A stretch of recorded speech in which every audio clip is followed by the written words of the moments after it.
오늘 말씀은 거듭나다입니다.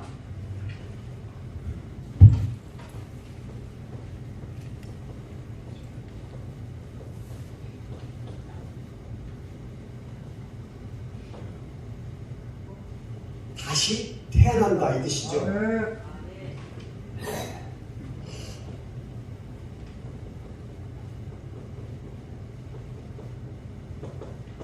거듭나다는 뜻이 구약에서의 해석과 신약에서의 해석이 틀린데,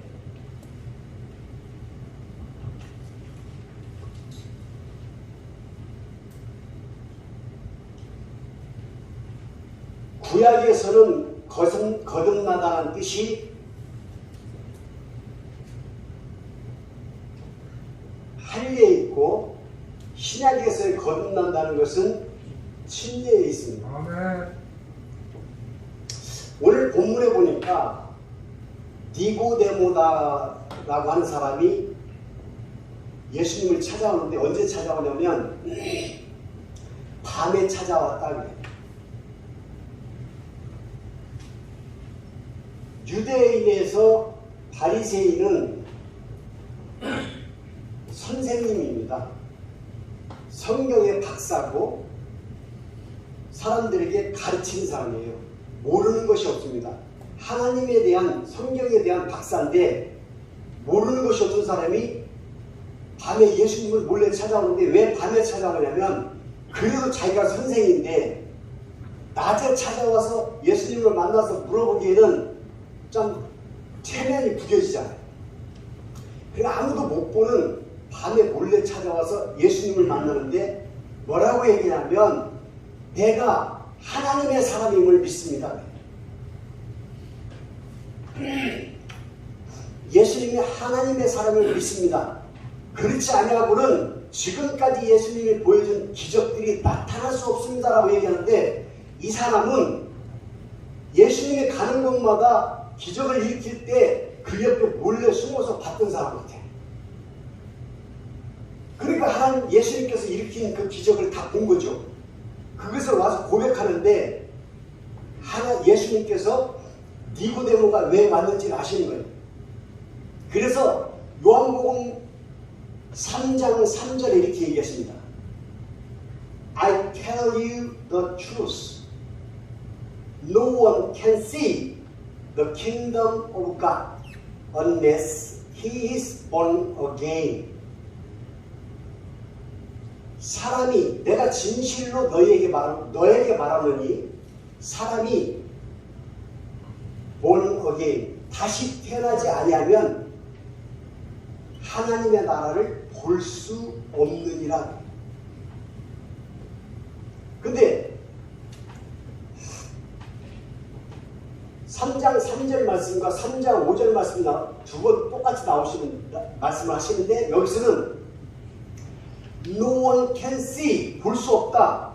3절에 그렇게 얘기하시는데 5절에서는 뭐라고 했으면 I tell you the truth. No one can enter the kingdom of God unless he is born of water and the Spirit. 내가 진실로 너에게 말하노니 사람이 물과 성령으로 거듭나지 아니하면 No one can enter the kingdom of God. 하나님의 나라에 들어갈 수 없느니라 라고. 자, 볼 수도 없고 들어갈 수도 없다 그래요. 어떻게 변하지 않으면, 다시 태어나지 않으면. 근데 어떻게 어머니 뱃속에 다시 들어갔다 다시 태어납니까? 라고 물어보는 게 니고데모가 물어보는 거예요. 그러니까 예수님 뭐라고 하냐면 물과 성령으로 거듭나지 아니하면 이렇게 얘기하시죠. 자, 여기서 물은 지금 말씀드린 게 침례를 의미하는 거예요. 자, 그럼 성령은 어떻게 성령을 받아요? 성령을 받을 수 있는 사람이 누구예요? 예수님을 믿는 자.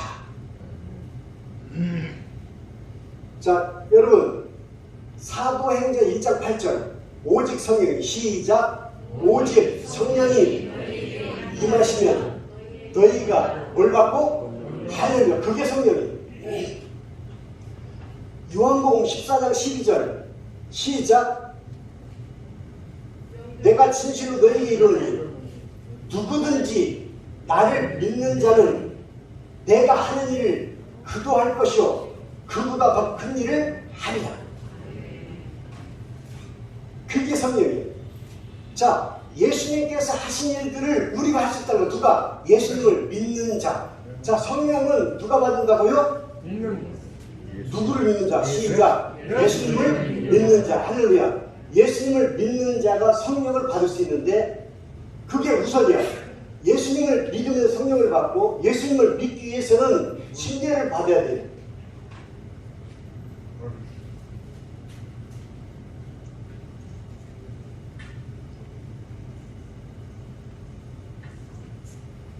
근데 제가 이 거듭나는 것은 어떻게 할 수 있는가를 연구해 봤는데 두 가지가 있더라고요. 첫째는 순종이고 둘째는 회개예요. 자, 뉘우치고 고치다. 뉘우쳐서 고치는 것이 회개이고 순종은 순순히 따라가는 거예요. 복종하는 거죠. 따른다 이런 뜻이죠. 예수님께서 말씀하신 것을 따르고 순종하고 예수님을 믿기 위해서는 예수님의 사람이 되기 위해서는 내가 잘못한 것을 뉘우치고 고치는 거죠. 이게 회개라고 했죠. 이것이 born again, 다시 태어난다라고 저는 감히 얘기를 하고 싶어요. 사람이 다시 거듭난다는 것은 과거 내 모습을 드러내놓고 잘못했어라고 용서를 비는 거예요. 그리고 그 용서가 예수님께서 용서를 해주시면 그때부터 다시 시작하는 것이 새 삶입니다. 과거에 내가 죄진 것도 모르고 살았던 나의 모습은 옛날 모습이고 내가 죄인이었다는 걸 깨닫고 예수님의 사람이 되는 것이 새롭게 거듭난 거다. 그렇게 말씀드릴 수 있습니다. 여러분, 그러나 할례가 뭘까요? 할례.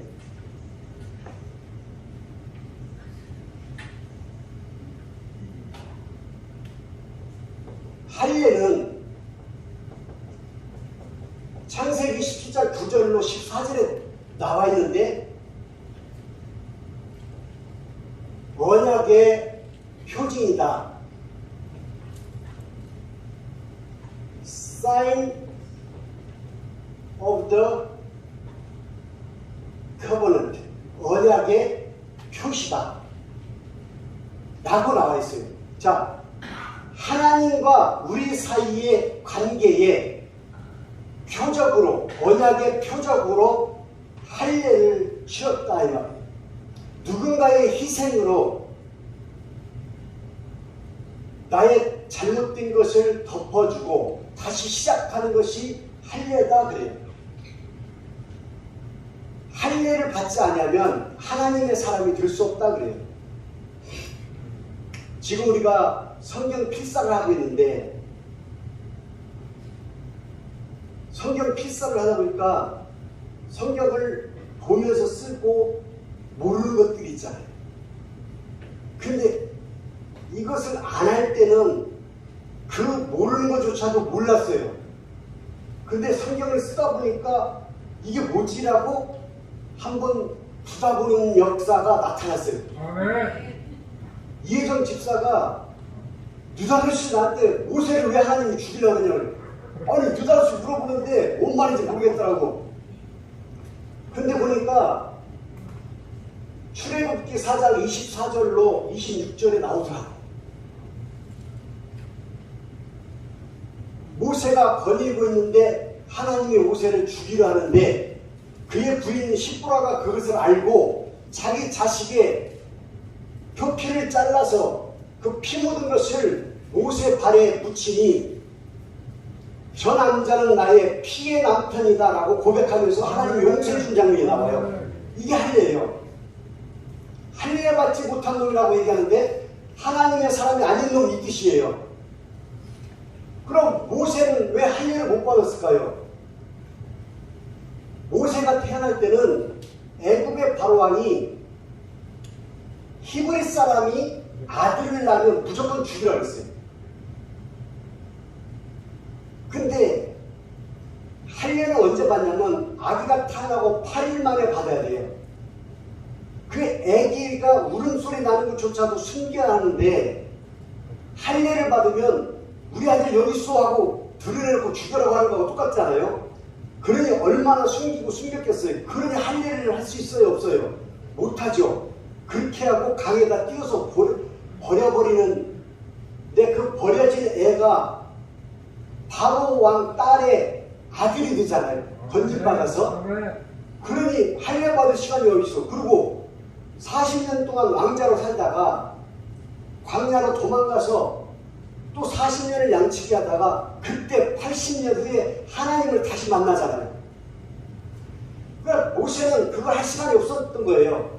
그런데 모세를 죽이려고 했다는 것은 진짜 죽이려고 했던 것이 아니라 이 사건을 통해서 할례의 중요성을 알게 하시려고 한번 짚고 넘어간 것이 아닌가라고 생각을 합니다.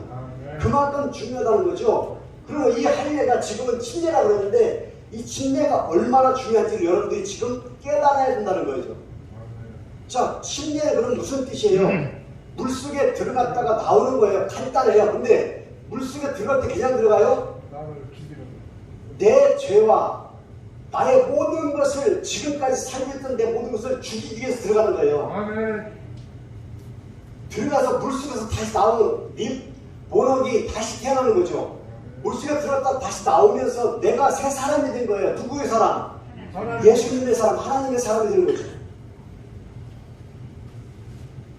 그 의식이 침례죠. 자, 누가 성경을 제일 잘 찾고 빨리 찾냐고 골로새서 2장 11절 12절 골로새서 2장 11절 12절 누구든지 찾는 사람이 있으면 빨리 한번 읽어보세요.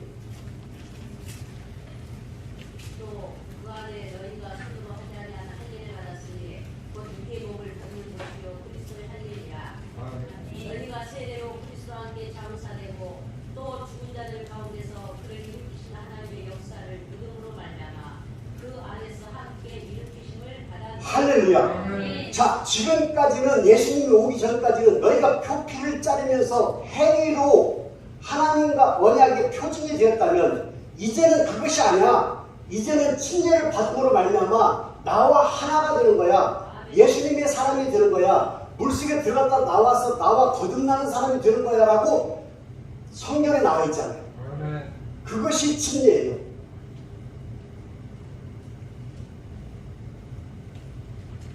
제가 아까 순종과 회개가 거듭나는 거라고 내가 말씀을 드렸는데 이스라엘 백성들이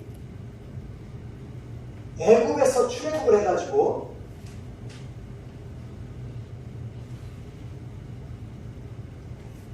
여기가 애굽인데 애굽에서 탈출해서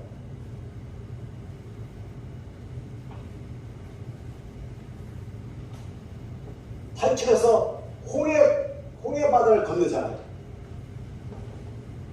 홍해 바다 건너서 이 줄기를 따라서 가데스 바네아까지 와서 이 가나안 땅을 명탕을 보내는데 12명을 보냈죠. 12명을 탐정꾼으로 보내서 우리가 들어갈 만한지 간첩 활동을 하고 와라 그래요. 가서 여기서 보고 와서 절대로 우리는 저 사람들을 못 이깁니다. 저들은 거인이고 우리는 메뚜기 같은 사람입니다. 메뚜기만큼 작고 저들은 거인처럼 크기 때문에 우리가 들어갈 수 없습니다라고 12명 중에 10명이 부정된 말을 했어요. 못 들어간다는 거야. 근데 여호수아와 갈렙은 아니 절대로 그렇지 않다. 하나님만 함께 하시면 저것들은 우리의 밥이다. 그래서 2명은 가나안 땅에 들어가고 10명은 이 광야에서 38년 동안 40년 동안 돌면서 죽죠. 못 들어가요. 자, 여기서 여기까지는 천천히 가도 7일이면 가. 그냥 여기서 바로 가로지면서 가면 되는데 7일이면 도착하는데 하나님이 허락을 안 하셔. 왜? 여기서 부정된 얘기를 했잖아요. 그래서 다시 돌리죠. 다시 돌려서 어디로 돌아가요? 여기가 모압 땅이고 여기가 암몬인데 바로 들어가면 될 걸 여기서 다시 돌려가지고 이 나라를 통과해서 가야 되는 거예요.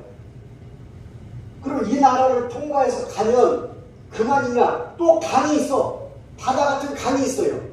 또 강을 건너야 되는데 그 물이 깊어서 아무나 건너갈 수가 없어요.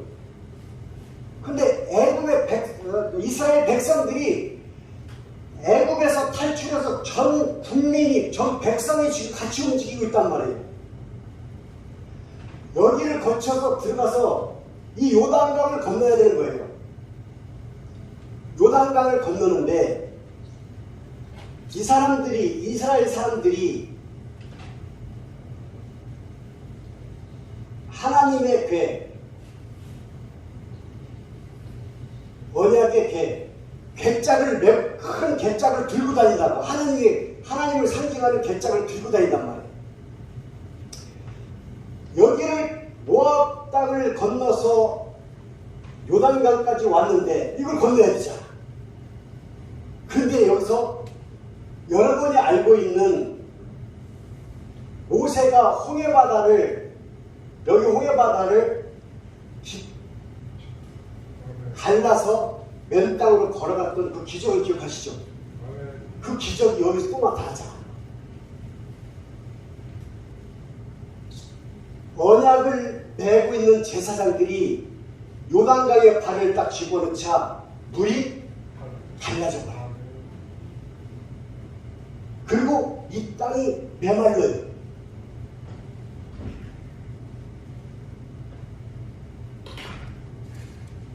여러분, 요단강의 사건을 지금 말씀드리는 거예요. 요단강의 사건을. 이 요단강을 건너는데 언약을 맨 제사장들이 발을 물에다 담그자마자 물이 갈라지면서 여기가 마른다고. 그래서 물이 갈라진 그 사이로 걸어서 메마른 땅을 건너가는데 하나님이 뭐라고 해요? 갈라진 그 요단강 안으로 들어가서 12지파를 보내서 12개의 돌을 각 지파마다 하나씩 돌멩이를 들고 나와라 그러잖아요. 돌을 메고 나와서 요단강 건너자마자 처음으로 네가 유숙하는 그 잠자는 그 자리에다가 그 돌을 놓고, 그게 어디예요? 여기 건너와서 제일 먼저 길갈에 나오는데 길갈에다가 돌 12개를 놓고 거기서 제사 드리고 거기서 잠을 자잖아요. 뭐라 그래요? 하나님이 우리를 요단강을 마르게 하여 건너가게 하셨다 해서 길갈이라고 했잖아요. 이 스토리가 재밌어요. 잘 봐봐야 돼. 지금 졸 때가 아니여. 정말 이거 졸으면 안 돼. 왜? 나중에.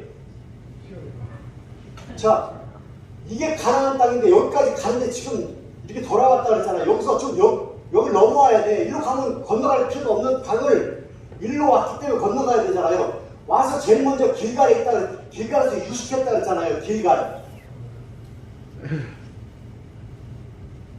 그리고 거쳐야 되는데 두 성이 있어요. 두 개의 성이. 하나가 여리고성이고 또 하나가 아이성이에요. 근데 여리고성은 그 누구도 무너뜨릴 수 없는 성이라 그래. 무적의 성. 근데 그 성을 무너뜨리고 넘어가야 돼. 그런데 또 하나의 기적이 나타나는데, 어떤 기적이냐면 하나님이 말씀하시기를, 자,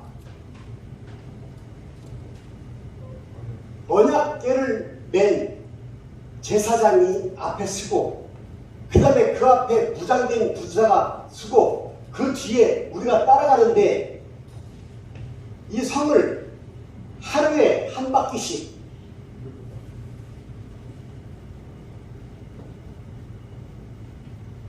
한 바퀴씩 돌려는 거예요. 며칠 동안? 6일 동안. 6일 동안 하루에 한 바퀴씩 도는 몇 바퀴 도는 거예요? 몇 바퀴 도는 거예요? 6바퀴 도는 거죠. 그리고 7일째 되는 날은 몇 바퀴 돌으라 그래요? 7바퀴 돌으라 그래요. 자, 6 더하기 7 몇 바퀴 도는 거야? 13바퀴. 근데 뭐라고 하냐면 13바퀴 마지막 째 돌 때 양각 나팔을 부는 제사장들이 그 불 때 마지막으로 길게 불면 뒤따라가는 백성들이 함성을 지르라 그래. 같이. 여러분 생각을 해봐. 13바퀴를 돌던 20바퀴를 돌던 그 성이 무너지겠어요? 근데 하나님이 무너진다는 거야. 7바퀴 마지막에 돌면서 양각 나팔을 크게 길게 부니까 뒤에서 그 소리 듣고 함성을 같이 지르는데 무너져요, 안 무너져요? 무너졌잖아요. 근데 무너지면 하나님이 조건을 달았죠. 너희가 거기에 있는 물건들은 다 하나님 것이니 하나님께 다 바치라고 했잖아요. 자, 그 얘기는 좀 이따 하고, 그 다음에 여기가 아이성이에요, 아이성. 그래서 이제 여호수아가 정탐을 보내. 얼마나 튼튼한 성인지 너희가 보고 와라. 가서 보고 온 탐정꾼이 뭐라고 얘기했냐면, 아이고 대장님 2,000명에서 3,000명만 보내면 끝입니다. 아무것도 아닌 저것들. 2,000~3,000명이면 한 방에 무너뜨릴 수 있습니다. 자, 2,000명이나 3,000명 그렇게 얘기했는데 몇 명을 보내요? 3,000명을 보내요. 혹시 모르니까 여호수아가 3,000명을 보내는데 가자마자 36개 도망치고 다 난리 났어요. 완전히 패전하고 도망오잖아요. 완전히 졌어. 여호수아가 이렇게 힘든 여리고성은 하나님 13바퀴 돌고 무너뜨려 주시더니 저까지 저 조그만 아이성을 우리가 못 무너뜨린 이유가 뭐냐고 통곡하고 하나님한테 따지는데 하나님 뭐라고 얘기했어요? 너희 중에 부정된 자가 있다. 그때 여호수아가 뽑기를 하는데 12지파 중에 어떤 지파가 뽑혀요? 유다 지파가 뽑히잖아. 유다 지파 중에서도 따지다 보니까 아간이라는 놈이 나와. 아간. 짚어 갔는데 아간이 딱 잡혔어. 그러니까 그때 아간이 무릎 꿇고 회개합니다. 잘못했습니다. 제가 외투 하나와 은 200세겔과 금 50세겔을 내가 훔쳐서 내 장막에다가 숨겨놨다고 고백을 합니다. 여호수아가 시켜서 다 끌어내라고 해서 끄집어내니까 그대로 물건이 있는 거예요. 그 집안 식솔들과 동물들조차도 다 끄집어내서 악어를 골짜기로 끌어다가 돌로 쳐 죽입니다. 돌로 쳐 죽이고 거기 있는 모든 것을 다 태워버립니다. 그렇게 해서 용서를 받아요. 여러분 이게 순종이에요. 순종. 지금 이 사람들은 아무것도 할 것이 없어요. 뭐만 했어요 지금? 그냥 하라는 대로 따르기만 했어요. 순종만 했을 뿐이에요. 자, 그리고 나서 하나님께서 지적한 그 부정된 것을 다 태우고 죽인 다음에 바로 쳐들어갔는데 그냥 무너졌잖아. 아이성이. 어떻게 무너졌어요? 매복을 시켜놓고 여호수아가 달려가서 싸우는 척하다 도망가고 매복한 사람들이 와서 딱 실행작전 했는데 한 방에 먹혔잖아요. 그래서 아이성을 함락시킵니다. 자, 여기서 중요한 거.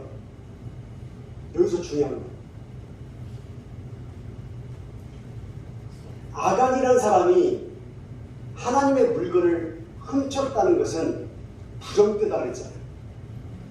이 부정된 것이 또 하나가 뭐냐면 이방신이 상징하는 우상, 여러분들이 잘 알고 있는 어떤 표징이든 물건으로 만들어져 있는 우상 덩어리, 이것이 하나님이 보시기에 부정되다.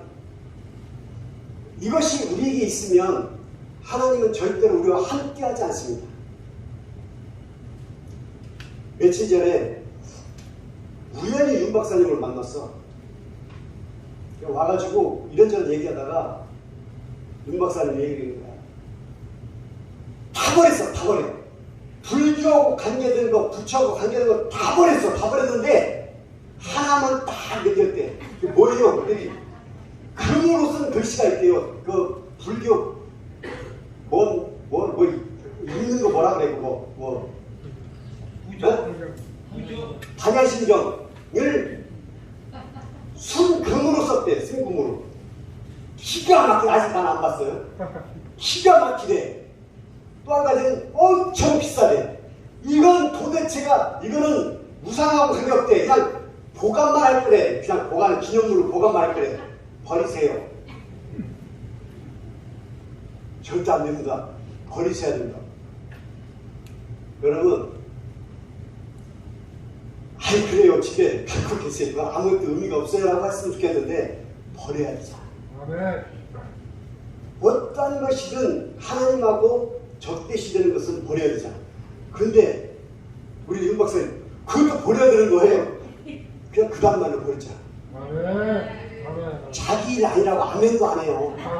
세상에 금덩이라니까는 그걸 버릴 때 심정, 지금 여기서 아간이 숨겨놓은 금하고 똑같은 거야. 얼마나 금하고 은이 눈에 들어왔으면 숨겼겠어. 그 심정으로 숨겨놨던 것을 그냥 즉시로 버렸다니까. 누가? 윤일진 박사님. 그럼 좀 박수로 한번 쳐봐. 잘했다고. 그러니 순종을 했는데 하나님이 기뻐하실까 안 하실까요? 기뻐하시죠. 그래서 지금 우리가 지금 이 얘기 하나 하려고 아이성까지 온 거야. 가데스 바나에서 아이성까지 오게 된 거는 왜? 이 얘기 하나 하려고. 근데 이 얘기 하나가 그렇게 중요하다니까요.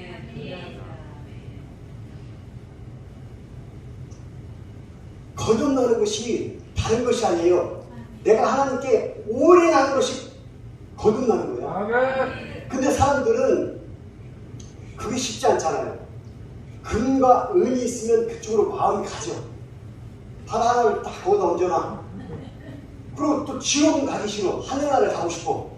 또 하나는 이쪽 예수님 쪽에 다 얹어놔. 양다리 그렇죠. 근데 그걸 부정되다 그래. 부정되다. 여러분, 침례를 받아야겠어요? 안 받아야겠어요?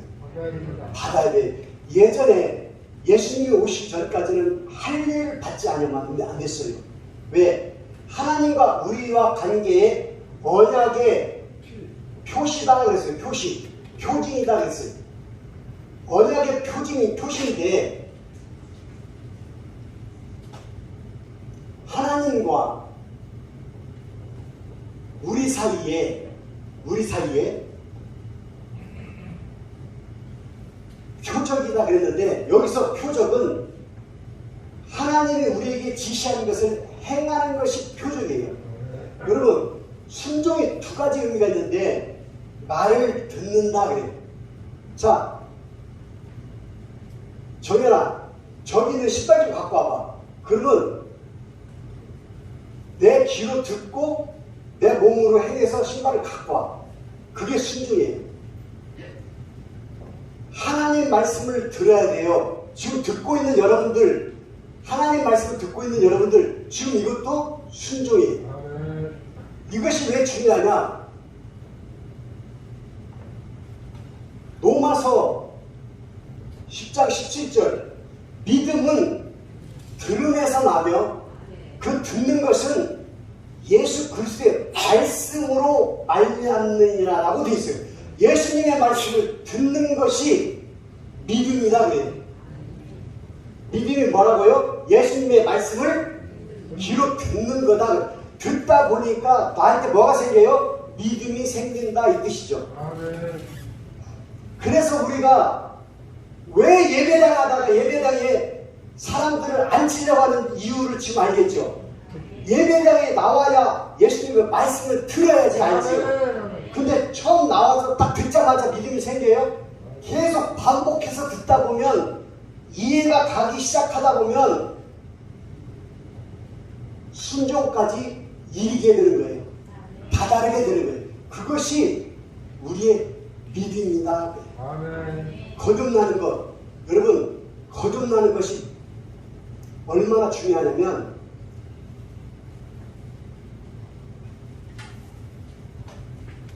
하나님과 나와의 주파수에 여러분들이 원하는 기독교 방송을 틀려면 그 방송 주파수로 딱 맞춰놓으면 그 방송이 나오듯이 내가 세상 방송을 틀어놓으면 세상 방송이 나오듯이 그 주파수가 하나님과 일치가 되지 않으면 내가 하나님하고 같이 가는 것이 아니고 나는 하나님과 하나님대로 나는 나대로 세상 가운데 이렇게 흩어져서 분리돼서 가는 거라는 거죠. 그게 하나님과 우리의 언약의 표징으로 맞추려면 이 주파수가 하나 일치되어야 된다는 거죠. 그게 듣는 거야. 말씀을 들으면 주파수가 하나로 고정이 됩니다. 그 주파수를 우리가 돌려놔야 되는데 그것이 거듭나야 되는 거야. 뭘로? 심례로. 심례로만이 거듭나는 것이 아니라 그 의식 속에서 내가 행해야 되는 그 의식을 깨닫고 행할 때는 이미 여러분들이 회개를 하고 순종을 하는 상태라는 거지. 그것이 지난번에 얘기했던 현재적 구원이라는 거예요. 과거에 머물러 있지 않고 현재 진행형 하나님의 주파수를 끝까지 붙잡고 가고 있는 현재적 구원을 우리가 행하고 있다. 그렇게 깨달으시면 될 것 같아요.